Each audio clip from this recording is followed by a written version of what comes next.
I'm Amy Guerin, the Director of Brand and Digital Strategy with AOCS, and I'm happy today to introduce you to Chad Boeckman with BTSA, also known as BTSA. And today, Chad is going to discuss antioxidants in oil. Chad Boeckman is a food industry professional with 17 years of business-to-business sales and management experience.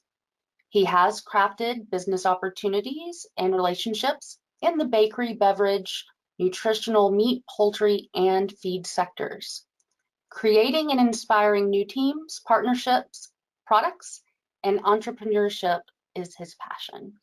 And again, we're glad to have him here today to talk about that use of antioxidants. We will take questions at the end of the webinar. So as questions occur, please feel free to write those in the questions section of your webinar control panel, and we will address those at the end. The webinar is being recorded. You will get that as well as a certificate of attendance tomorrow. So with that, thank you everyone for joining us. And Chad, I will turn it over to you. Great, thank you, Amy. Good morning, everyone. I appreciate everyone's time. I know sometimes it can be a little difficult to find an hour in your day. It seems like we have project after project after project put on us. So I appreciate everyone's time. You know, I got started in the food industry actually when I was 15 years old. My mother worked for a large bakery manufacturer, and they were making all of their breads, bagels, cookies, muffins with flax seeds. As we know, flaxseed, when it's milled, is highly unstable. I didn't know it at that age, obviously, you know, what degradation of oil was, but I learned later in life why the breads, you know, had such a short shelf life. And a lot of that came back to, obviously, antioxidants in addition to yeast and mold. So, you know, I started this journey when I was 15. I'm almost 40 now, so it's been a very long journey, and I'm very fortunate to have had great mentors in the food space. Ultimately, I was led to the company I currently lead in the US here, BTSA. We're an antioxidant manufacturer founded in Madrid in 1994 by a brilliant lady named Ana Guijidos.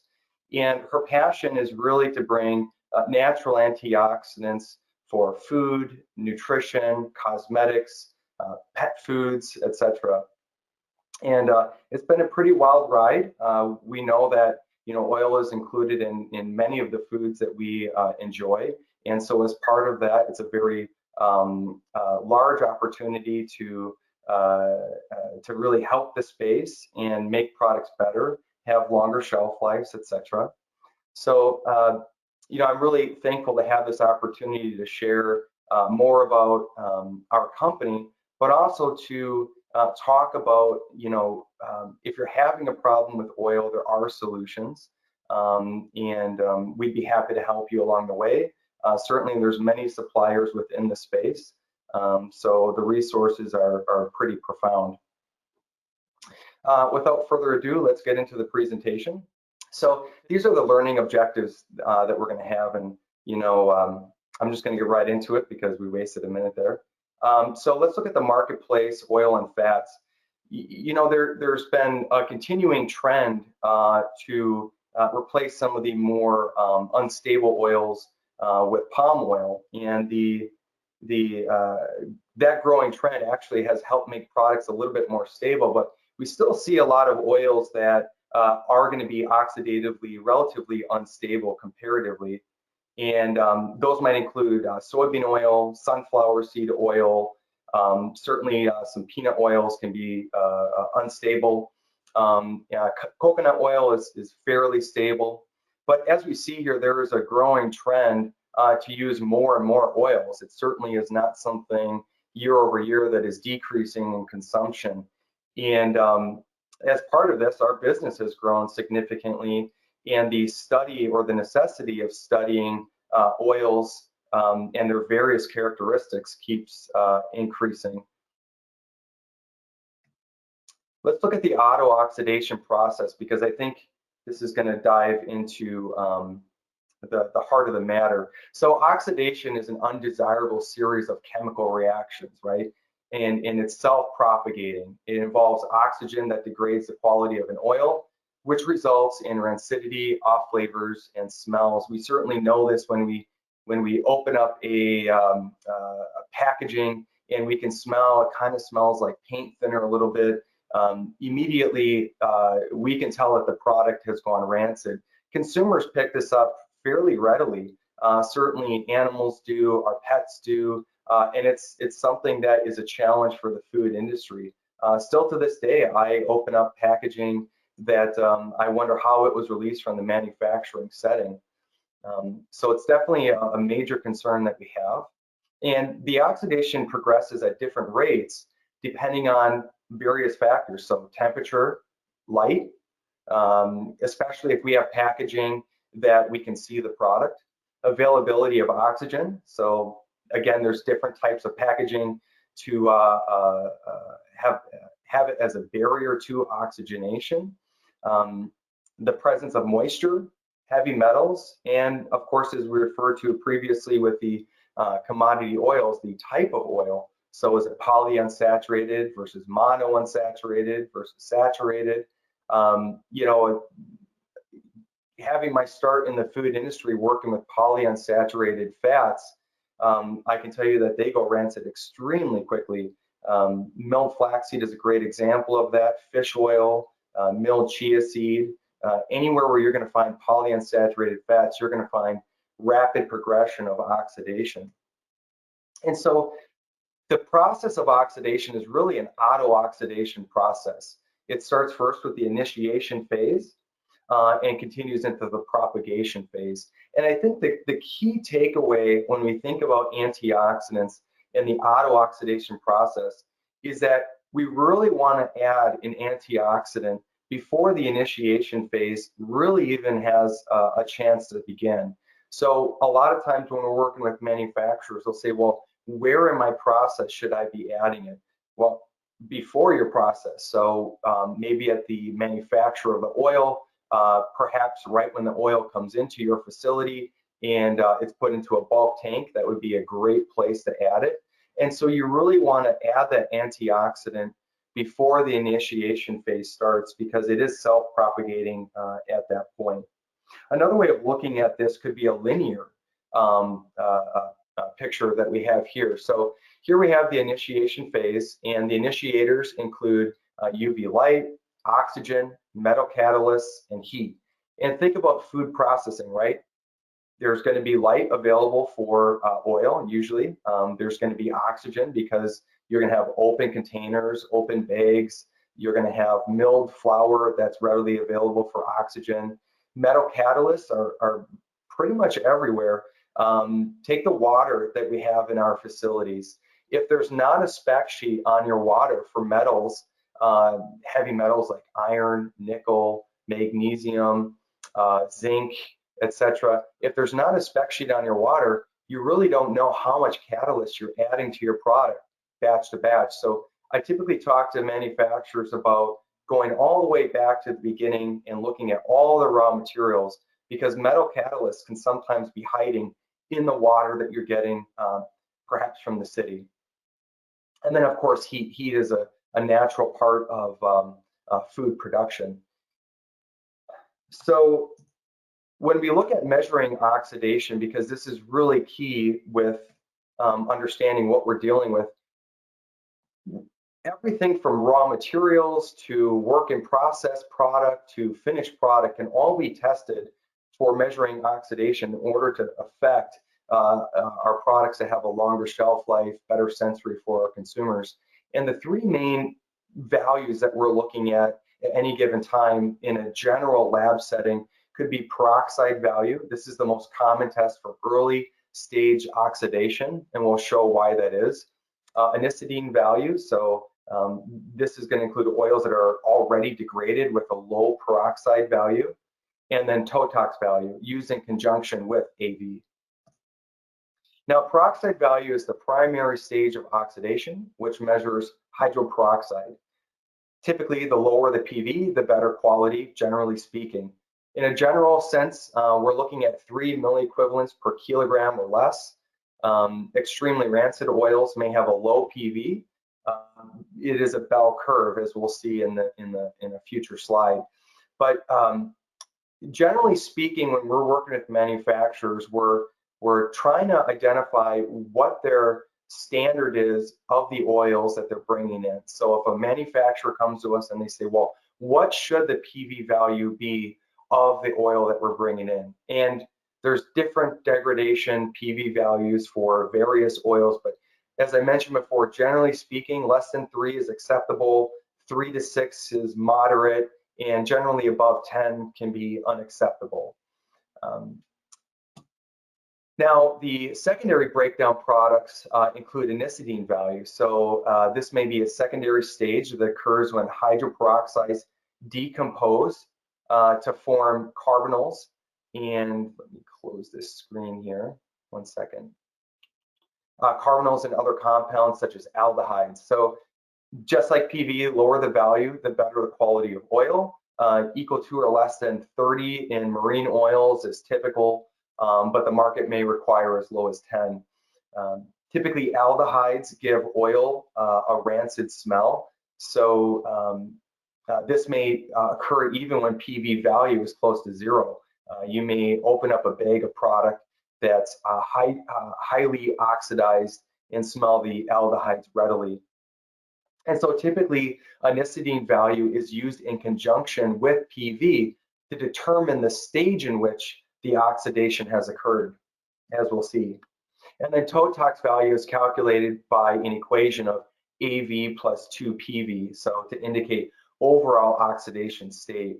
The lower the value, the better the quality, and this gives us a full picture of the oxidation. So here we can see what it looks like when we're actually graphing the different oxidation values that we're measuring. So oxidation of oil over time is measured by PV, AV, and TOTOX value. Noting that PV value will rise and fall as anisodine value continues to grow. It's a linear growth factor, and then TOTOX value takes into account both PV and AV. And so I think seeing this in this picture really gives us a good understanding of it. So where and how can we get our products tested? Well, pretty much every lab can test for PV and AV. So you have Medallion Labs, Eurofins, Midwest Labs, et cetera, et cetera. These are very common tests, and they actually don't take too long to measure.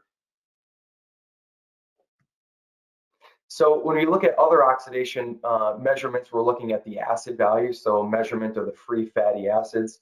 We're looking at T-bars. We're looking at iodine value, headspace volatiles. So we can measure using artificial noses, which are becoming a little bit more well used. And then organoleptic properties are probably the most common, right? It's easy to taste and smell a product within our own facilities. I remember one time we had a customer call up and said, your product smells bad.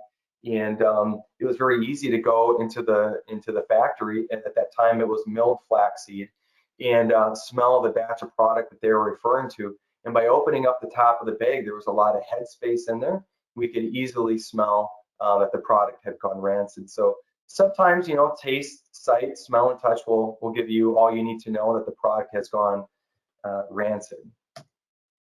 Within BTSA, we have this 10 days the data program. So once we receive in samples of our products, of our customers' finished product, we test it in-house using these two machines. So we have a Ransomat machine that typically is testing oils for a Ransomat value, and it's in relation to a control always. So we'll test a control oil or a control product from our customer, and then everything is in relation to that as we're adding antioxidants to determine the best antioxidant and the amount of antioxidant to use.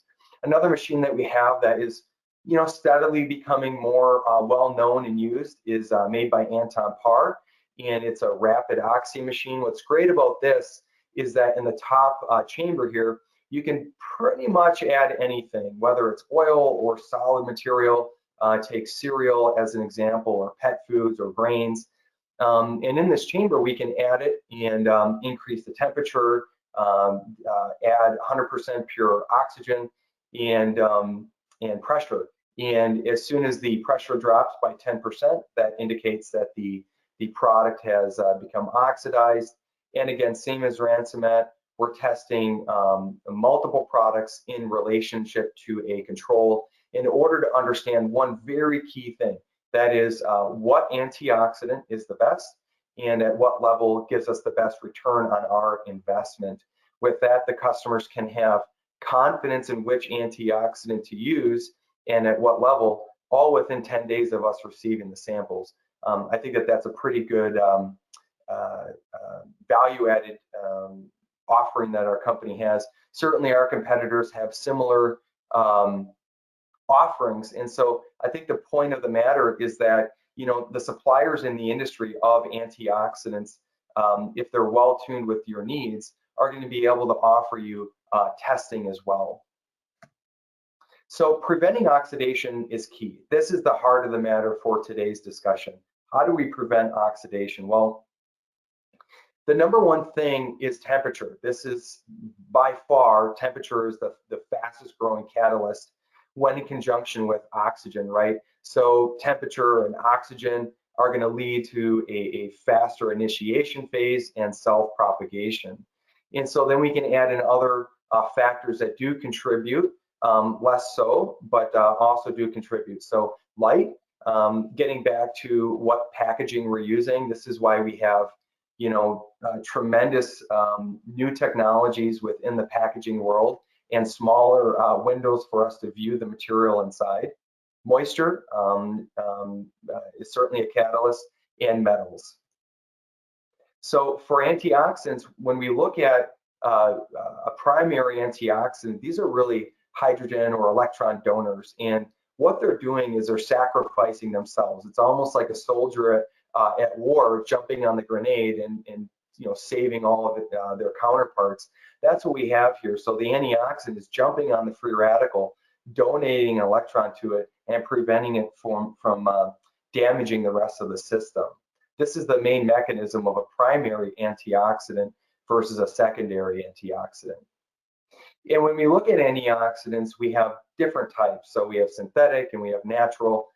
In the synthetic world, traditional ones may be BHT, BHA, TBHQ, propyl gallate, ethoxyquin, otherwise known as ETO. We see ETO used quite a bit in animal feed as an example. And EDTA, you know, EDTA is ubiquitous in our industry. It's used quite a bit in salad dressings as an example. And when we look at replacing out the synthetic and the natural variants, we're looking at tocopherols, which is our primary product that we produce at BTSA. Rosemary extract, spice extracts, flavonoids, tea catechins, ascorbic acid, ascorbyl palmitate, and citric acid. And what's interesting is that we still have manufacturers that are using the synthetic, and maybe they don't believe that the natural variants can control their oxidation as well as the synthetic. But the fact of the matter is, not only can natural ingredients control them, in a lot of cases, the natural antioxidants will actually control it better than a lot of synthetic, especially given the molecular size of the synthetic versus the natural. We'll talk about that in a little bit here. So when we look at the type of antioxidants, we look at primary first. These are the ones that we like to focus on because they're chain-breaking antioxidants. And traditionally, those are going to be tocopherols. And a lot of tocopherols are very high in vitamin E. We'll talk a little bit about what the difference is between vitamin E and tocopherols, but some tocopherols are labeled vitamin E because they're high in alpha tocopherol. Rosemary extract is very interesting because it's not only primary, but it also has secondary characteristics. So it ends up being an ingredient that has a lot of versatility. When we look at secondary antioxidants, these are going to be chelators, oxygen scavengers, and traditionally. And in this category, we're looking at green tea extract, rosemary extract, citric acid is very effective as well. And then within the oxygen scavenger portion of secondary antioxidants, ascorbic acid and ascorbyl palmitate.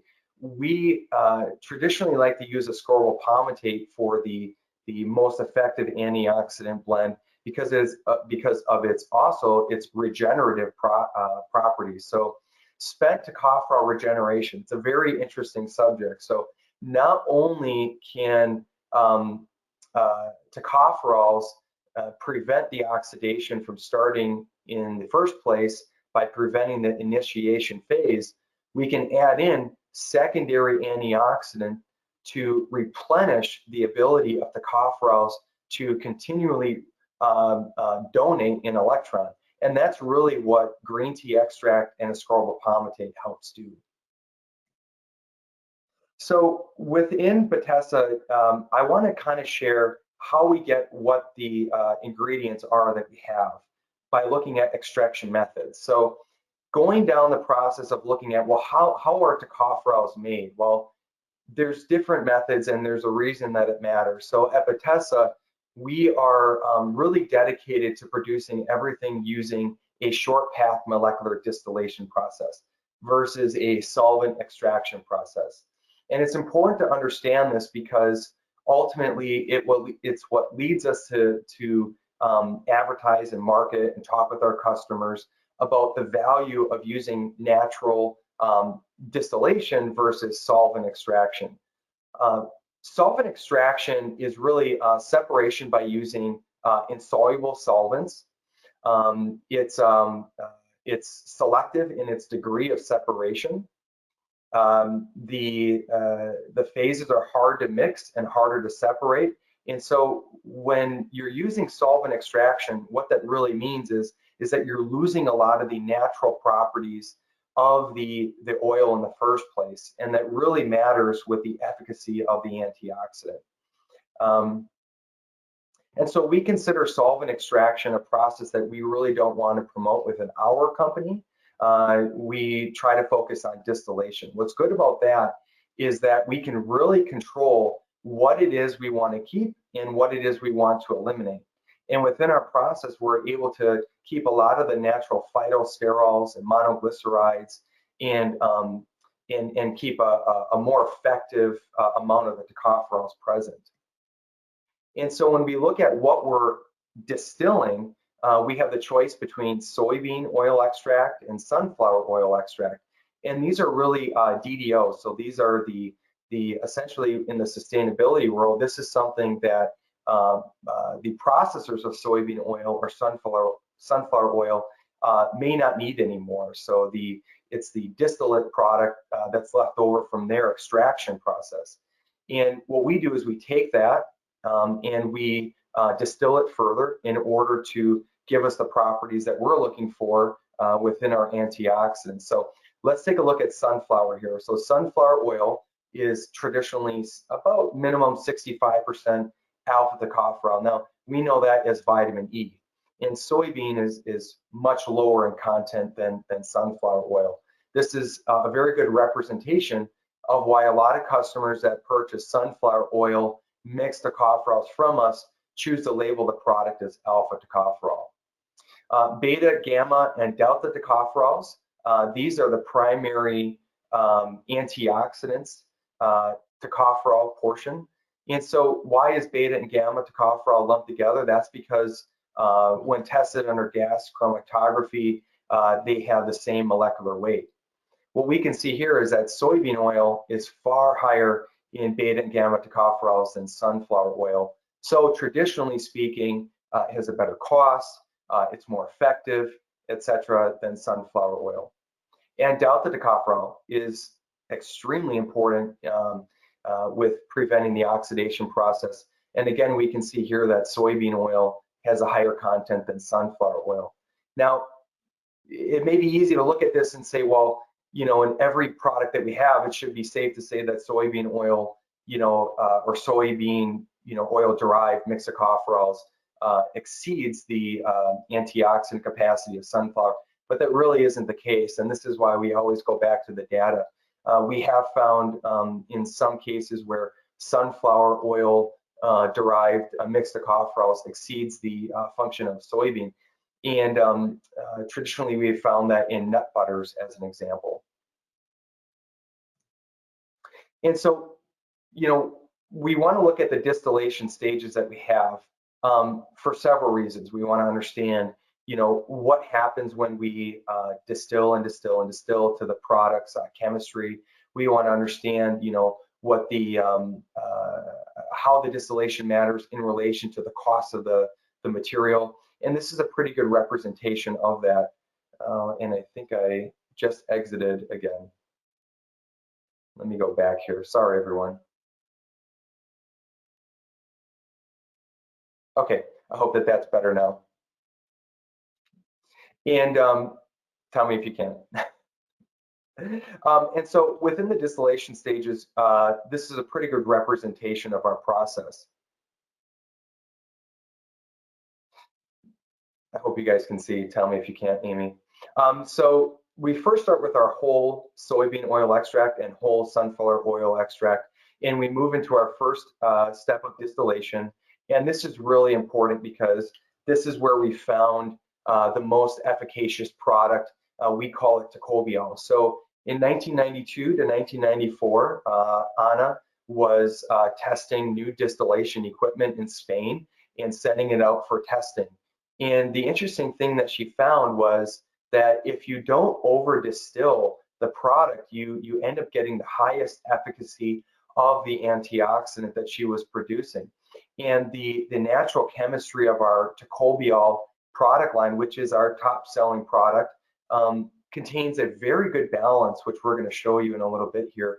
The alpha tocopherol, beta tocopherol, gamma tocopherol, delta tocopherol, but very importantly, monoglycerides, phytosterols, and phytosqualenes. And phytosqualenes are traditionally used in cosmetics because you know, squalene is part of our natural skin chemistry, and it's something that we actually lose production of over the aging process that we go through. And so by adding in natural plant-based squalenes, we're able to replenish them in our skin. If we further distill, we sadly eliminate the monoglycerides, the phytosterols, and phytosqualenes to a large extent and get to tocopherol concentrates. And here we can find that we can concentrate into, say, for example, a T50, a T70, or a T90. And you're going to find the most used tocopherol concentrate in the marketplace is T70. And that's because it has a pretty good function to price value, so a good return on investment. And so our Nutribiol T70 is a very common product that we sell, even though we try to steer customers towards our tocopherol product line because it gives the best return on investment.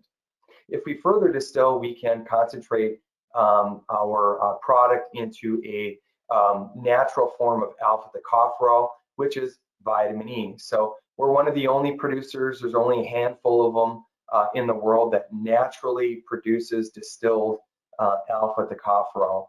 And so when customers ask, well, why is the price of tocopherol concentrate higher than your tocopherol? This is a pretty good representation of that. And then also, why is vitamin E so expensive sometimes? Well, it's because it takes a lot of processing to get to a concentrated form of natural alpha tocopherol. Within our product lines, we categorize them within 4 tiers here. So our tocopherol product line, this is tocopherol-based natural antioxidants. We talked about the composition of them, and the usage rate is 0.1% to 1%. So we're looking at 1,000 parts per million to 10,000 parts per million if you're, say, producing a pure fish oil as an example. And we have various forms of them with a lot of accreditations. Further, we can get into tocopherol blends. This may be tocopherol with other antioxidants. And a lot of times customers will say, well, what's the best antioxidant for us? Well, it's not a single antioxidant. It's always a blend of antioxidants. And this gets back to the multi-hurdle effect. So whether we're looking at food safety with pathogen protection ingredients, or we're looking at oxidation protection ingredients, having multiple antioxidants in the blend is always going to give you, generally speaking, the best return on investment. And again, the usage rate is fairly low, 0.1% on average to 1%. I would say most customers fall in the 0.2% range on average, so 2,000 parts per million. Mixed tocopherols from a concentrate is another product line that we carry. And I want to really focus on the title of the vitamin E category. Vitamin E is something that I think there's a lot of confusion about in the marketplace. And the reason is that a lot of processors may believe that because they've seen vitamin E on a packaging, that it's in there for its antioxidant protection. Really, vitamin E, especially in cosmetics, is used for health or nutritional enrichment. It really is not in there for oxidation protection. Now, does it have oxidation protection qualities? Certainly it does, but is not nearly as effective as using a mixed tocopherol for the purpose of oxidation protection. That would be high in beta, gamma, and delta tocopherols. That being said, because the mixed tocopherols that are high in beta, gamma, delta, especially from sunflower oil, also have alpha tocopherol, there are a lot of cases where you see manufacturers labeling vitamin E, even though it's a product that contains beta, gamma, and delta. So we provide all these products in the liquid oil form. We provide them in powder form with carriers like silica or maltodextrin as an example. And then we also have, interestingly, water dispersible versions where we're using natural emulsifiers. So I want to dive a little bit more into tocopherol because generally speaking, when customers are testing a tocopherol concentrate from us versus secondary antioxidants alone, or our branded product tocopherol here, they choose tocopherol. Why is that? Well, I think that this compositional chart really shows why. So this pie really indicates that there's a great amount of, or an equal amount, I should say, of tocopherols to monoglycerides. This is important because I think it gets back to the fact that we can have a tocopherol being added to our product, but if it's not being dispersed evenly, it doesn't have the natural chemistry to disperse evenly, then we may not be getting the effectiveness that we're looking for from it. And so by having this one-to-one relationship of tocopherols to monoglycerides, we're able to understand, okay, well, this product is going in, but it has nature's characteristics to disperse it evenly. And so it's 100% natural. It's effective in saturated and unsaturated fats. I would say, in general, this product performs better in unsaturated fats than a tocopherol concentrate may in saturated fats. So generally speaking, this product is very good for unsaturated, and we may see a little better performance with concentrate and saturated. Getting back to cost and return on investment, that may be another story because tocopherol is less expensive than a concentrate. Really, we don't find organoleptic effects with this product. Again, getting back to the usage rate, we have customers that are using it at 500 ppms, but in general, 1,000 ppms is the average. And at 0.1%, being a distilled ingredient with a lot of organoleptic qualities removed from it, it's rare, if ever, we have had a customer tell us that they could tell is even in their product. There was a question that came through on, and we're going to get to everyone's questions at the end. I just want to point that out, but I did see one pop up here about stability and temperature. One of the main benefits of using a natural antioxidant is its molecular weight, right? It's about double the weight of BHT as an example. and so it's a very high stability. And so that's why tocopherol and tocopherol with ascorbyl palmitate is used in frying oils. Certainly in baked applications, it performs very well. And this gets back to a term that we like to use called carry-through effect. So, you know, we can add an antioxidant to our oil in our production setting, but is it going to carry through to the finished product, to the consumer, right? And so if we're using a synthetic antioxidant that's flashed off in the baking process or frying process, and then we package our product and send it out for a long shelf life for the consumer, it's no wonder that when they open up that bag that they can smell volatiles, you know, coming from the headspace. And so this is another one of those inherent values of using a natural antioxidant, is the sheer capacity to resist the flash off in the baking and frying process. Again, getting back to the value of using a natural antioxidant.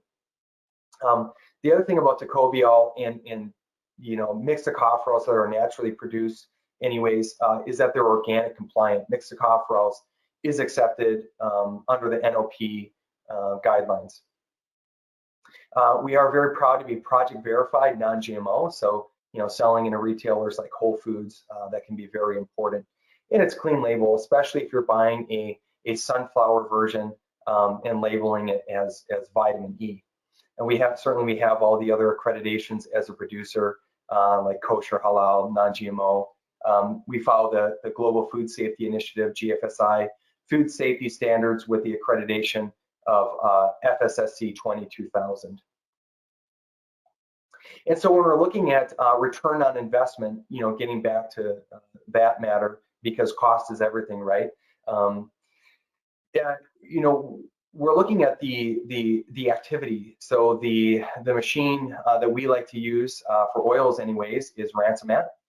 And we're looking at Ransomat hours. And here, like I talked about before, when we're looking at testing in-house, we're looking at a control versus testing variants, and then everything relates back to the control and the other tests that we have in that particular test.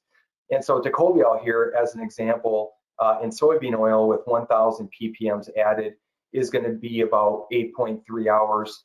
And if we were to compare a product that is similar in cost, we could look at tocopherol concentrate 50%, and we can see that there's more efficacy. You know, I'm sorry if I'm talking fast here because there's so much information to convey. But remember on the slide I showed before that, you know, the tocopherol concentration in tocopherol is only 20%. But you have the added value of phytosterols, plant-based sterols, which also have antioxidant protection. And then we also have, I saw inky. What's the inky term? Well, it's mixed tocopherols. So the tocopherol product only has 20% tocopherols, but as we can see here, it is more effective than a tocopherol with 50%. That gets back to nature's chemistry, you know, and that's how amazing nature is for the soybean plant, for the sunflower plant, for really all the plants that we have out there. And why antioxidants are there? Well, they're there to protect the oils, and they're there to protect the plant. Here we can see a product that has only 20% tocopherols is more effective than a product that has 50%.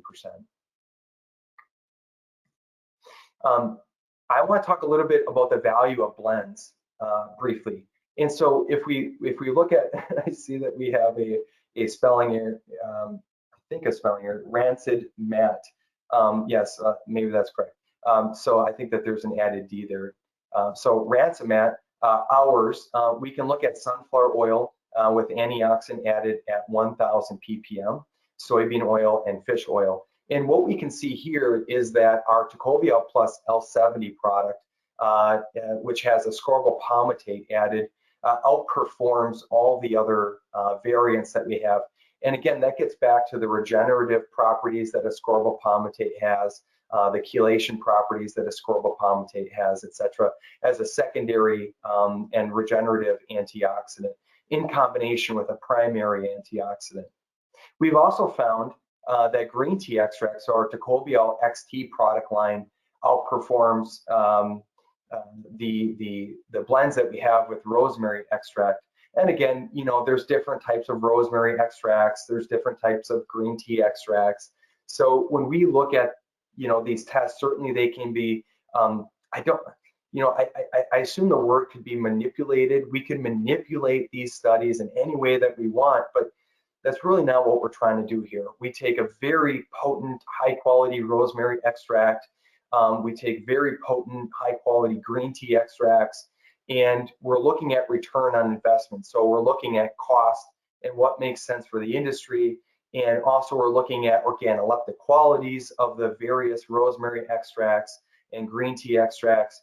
And we really are being honest with ourselves because these tests are done for us internally to understand what are the best secondary antioxidants for us to use, and then ultimately go to the marketplace and say, hey, listen, we've done a lot of testing, thousands of tests, and what we have found over time is that these are the best secondary antioxidants to use and for the best return on investment, coupled with the best organoleptic qualities and the best labeling, and et cetera, from your standpoint. So generally speaking, when we work with a client and they are looking for labeling options of mixed tocopherols and rosemary extract, or mixed tocopherols and green tea extract, or if they're able to accept mixed tocopherols and ascorbyl palmitate, we'll show them these charts so they can help understand what their options are.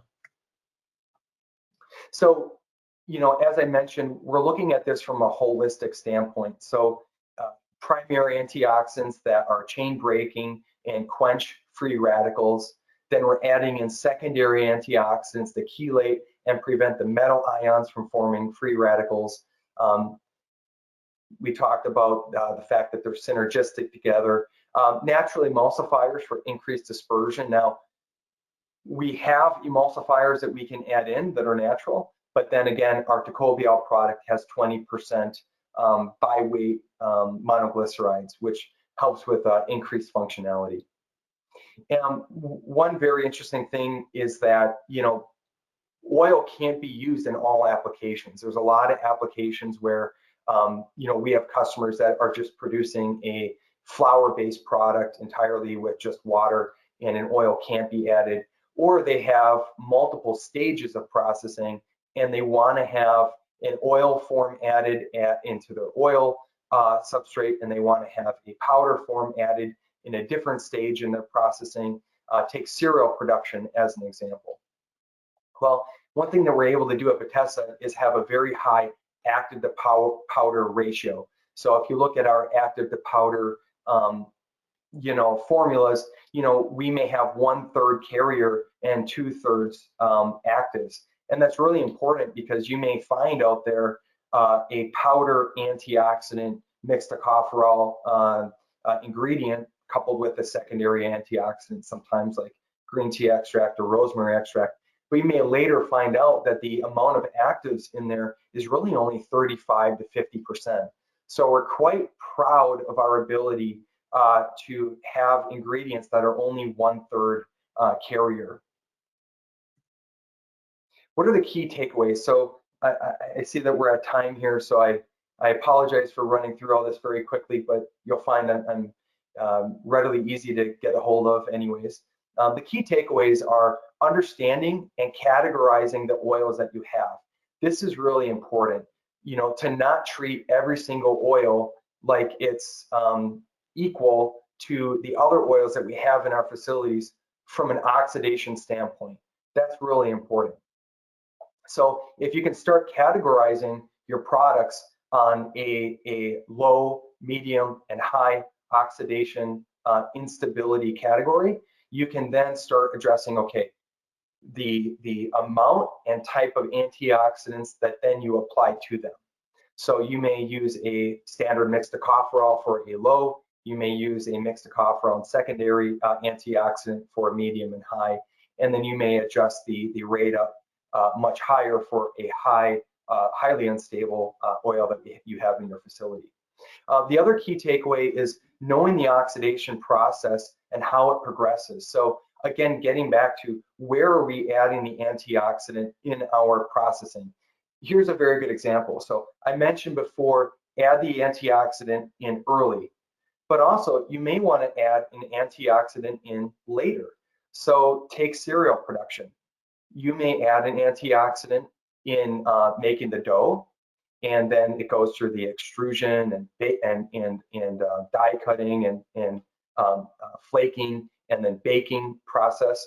But then post bake, you may add in an antioxidant to the sugar water spray matrix to give a coating of antioxidant to the cereal. Or say you're a cereal bar manufacturer, you may add an antioxidant as part of the coating or enrobing process to that bar manufacturing.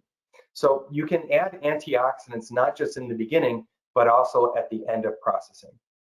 Learn how oxidation is measured and how to evaluate oil quality. So everyone's oil is different, products are different, and processing is different. So understanding, what is the best way for you to measure oxidation over time, I think is very key.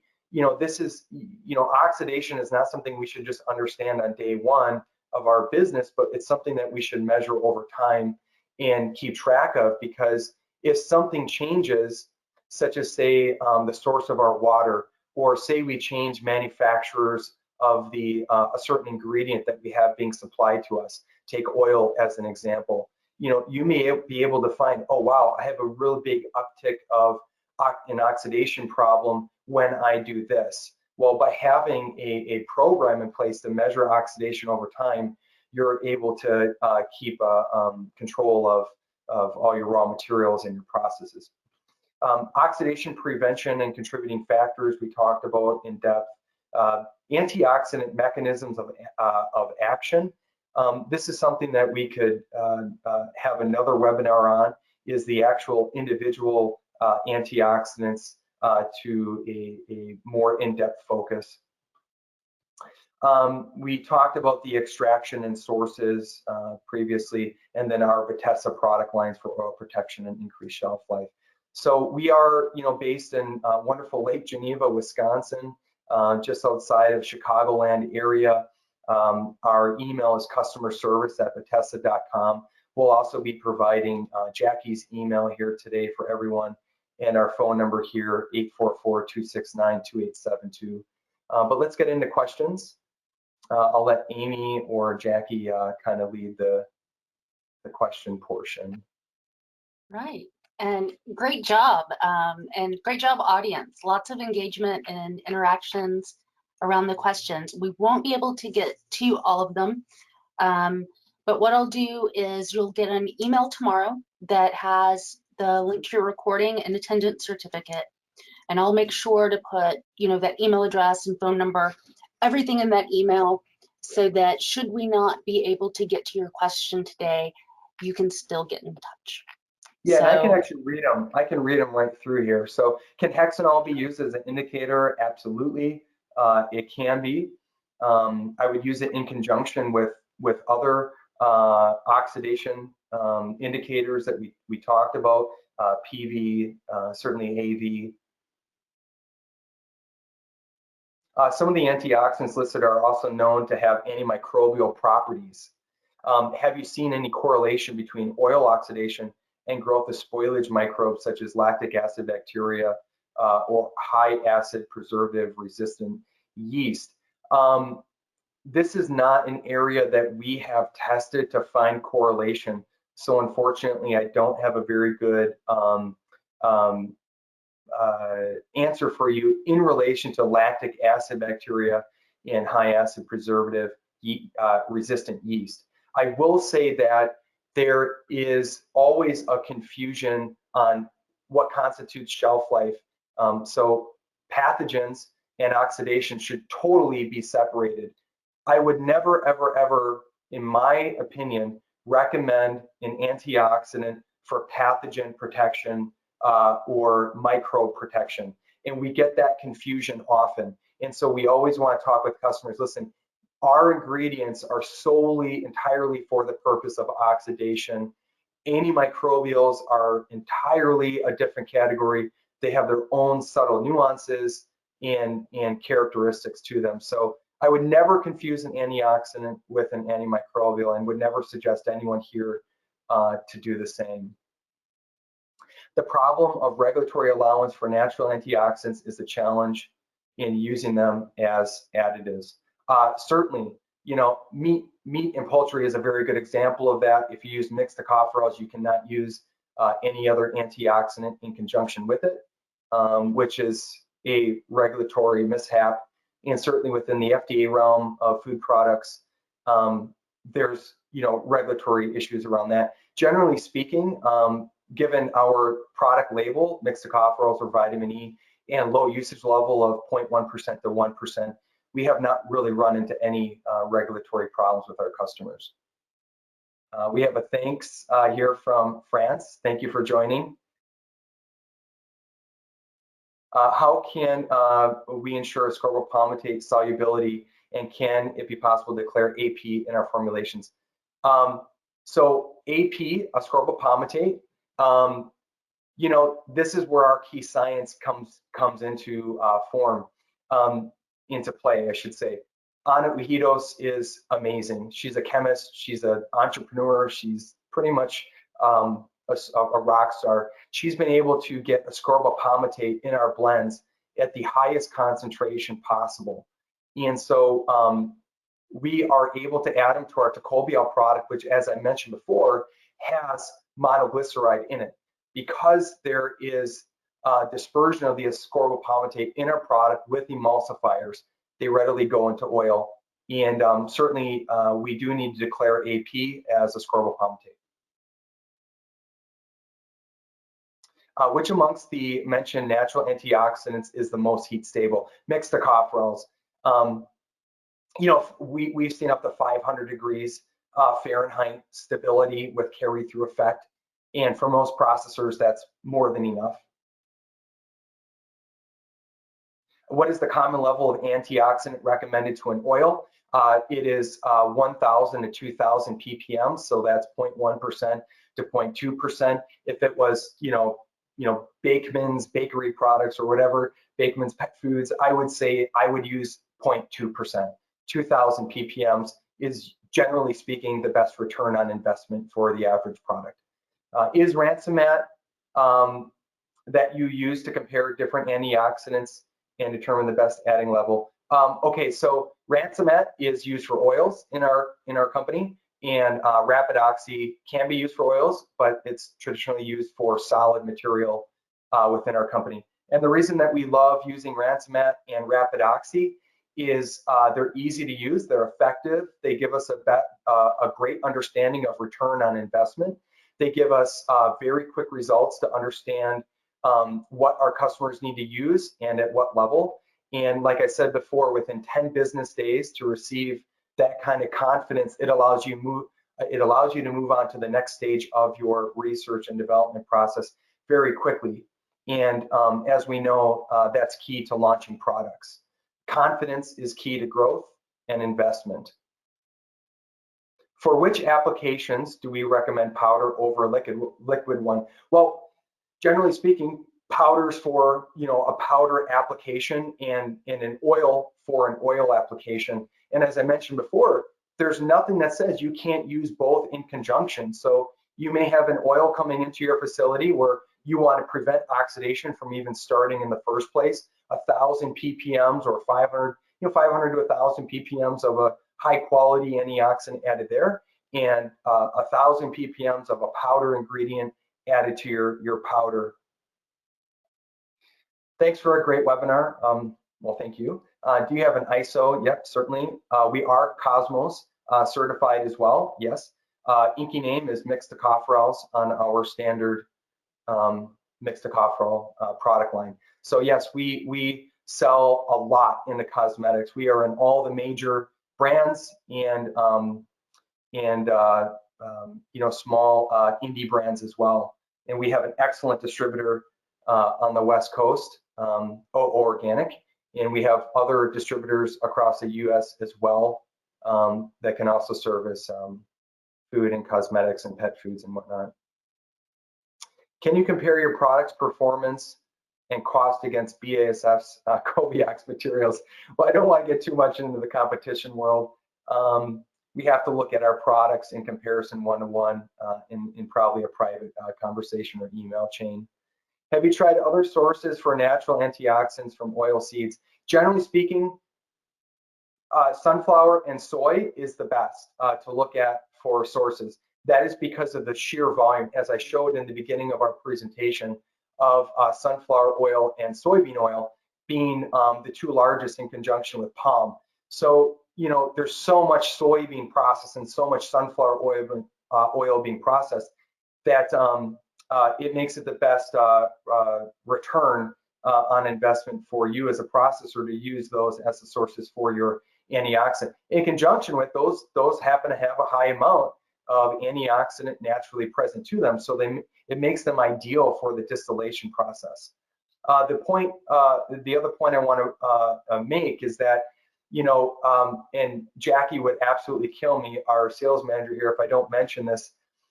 Both sunflower and soybean oil derived mixed tocopherols are allergen free. They are recognized in Canadian regulatory and US regulatory as being totally allergen free. So that's because of the processing step that removes anything that would be an allergen. Now, where people may want to buy a sunflower oil derived product is labeling, or they may just have a customer that doesn't want to have anything from soy, and we certainly understand that. The way that we ensure that our product survives frying processes is that we can actually produce a fried product and find the antioxidants still there post-fry. And you can also compare a post-fry product in testing and find that one with an antioxidant outperforms the control without the antioxidant. So it's obvious that the one with the antioxidant is still present. Is ascorbyl palmitate considered natural? Well, is ascorbyl palmitate considered natural? We consider it natural. There are other agencies out there that consider it natural. It really depends on who you are, but we consider AP as natural. Would you recommend to use antioxidants in EVOO? So that's extra olive oil in bakery. Typically in bakery applications, you're going to find that yeast and mold are the limiting factor, not so much the oxidation process. How can the type of antioxidant be adapted not only to product composition but also to its conditions of use? For example, for an oil that is going to have heat added to it. You know, I really think that this is the kind of question that gets back to a one-to-one relationship with your antioxidant supplier. So based on your product composition and the conditions of use, we are going to recommend the specific antioxidant for you. This is a relationship-based business that we're running here.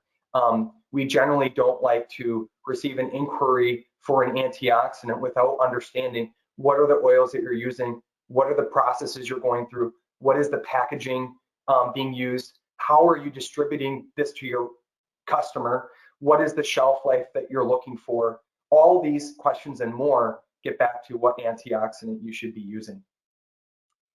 What is the control that is used in the ransom test? Well, whatever the control is. So generally speaking, it's going to be your oil without an antioxidant added.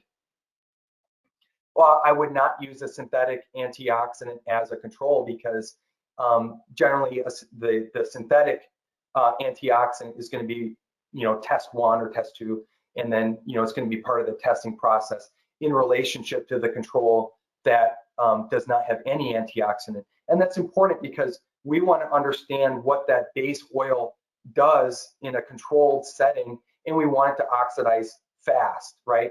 And then we compare everything in relationship to that. In the absence of moisture and oxygen of a crude oil stored at, we're getting very much into science here. I think if we're getting into such detailed questions like that, please reach out to us. I'd be happy to give you an in-depth analysis on okay, how should it be declared on a label? Mixed tocopherols can be mixed tocopherols. We see vitamin E also. Everyone keeps asking, is AP natural? Well, look online. You'll find that there's that a lot of places do consider AP as natural.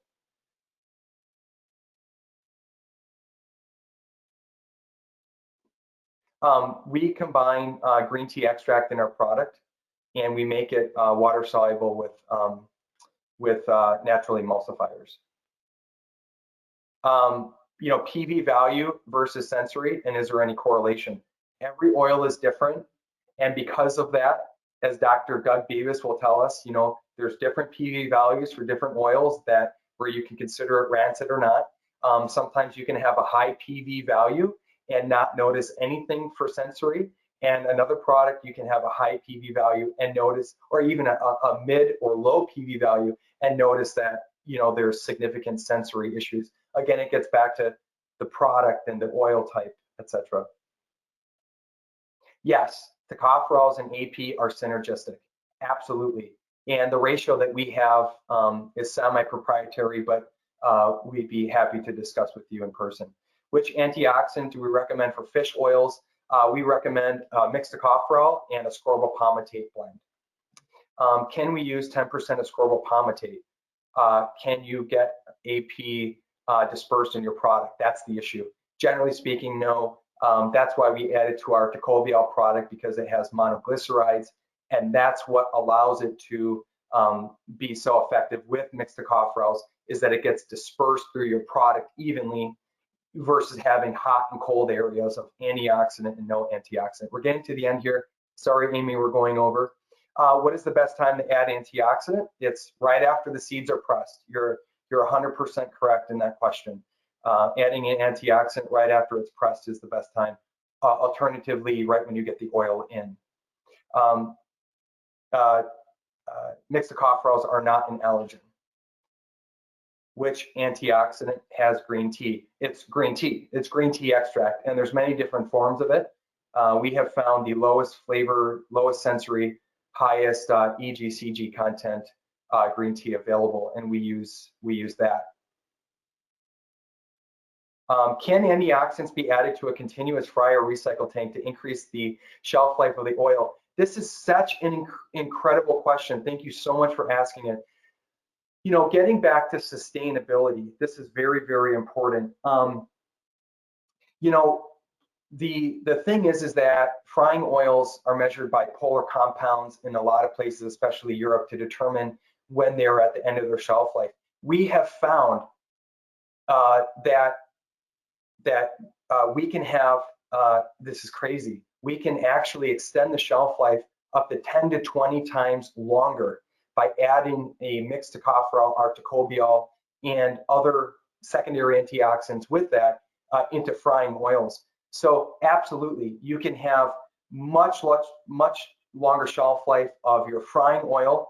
It helps with sustainability, it helps with cost, it helps with carry through effect to the consumer of that fried product if it's packaged, etc.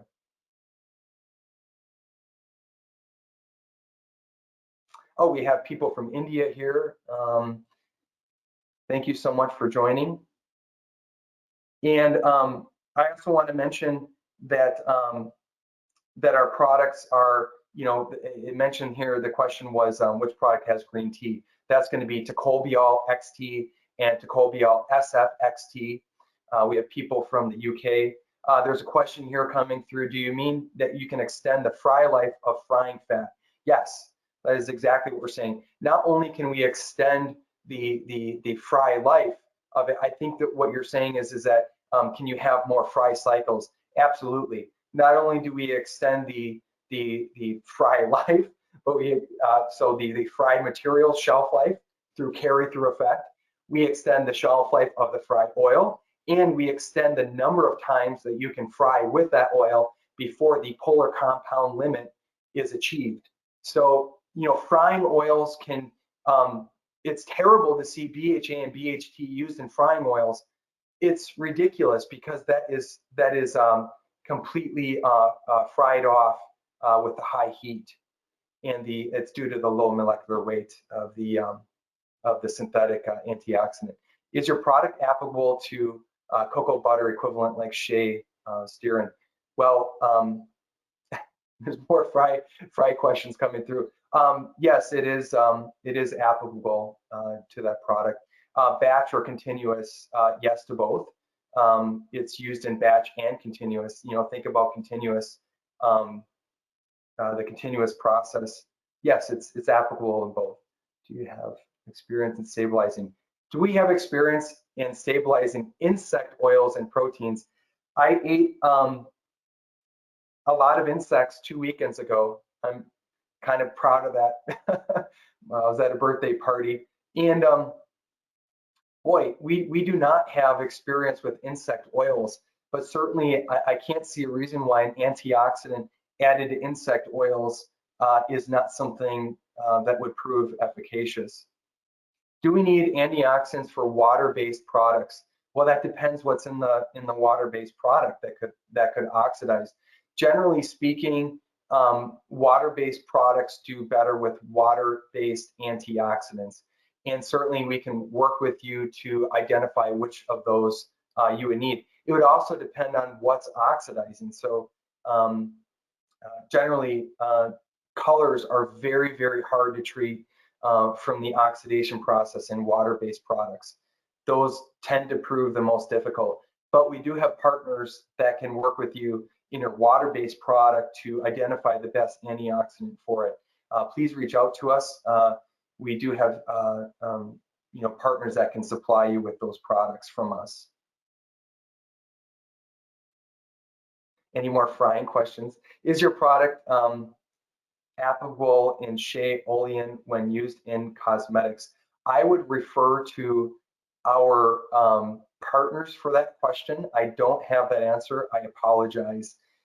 Please send us that and we will connect you with our expert.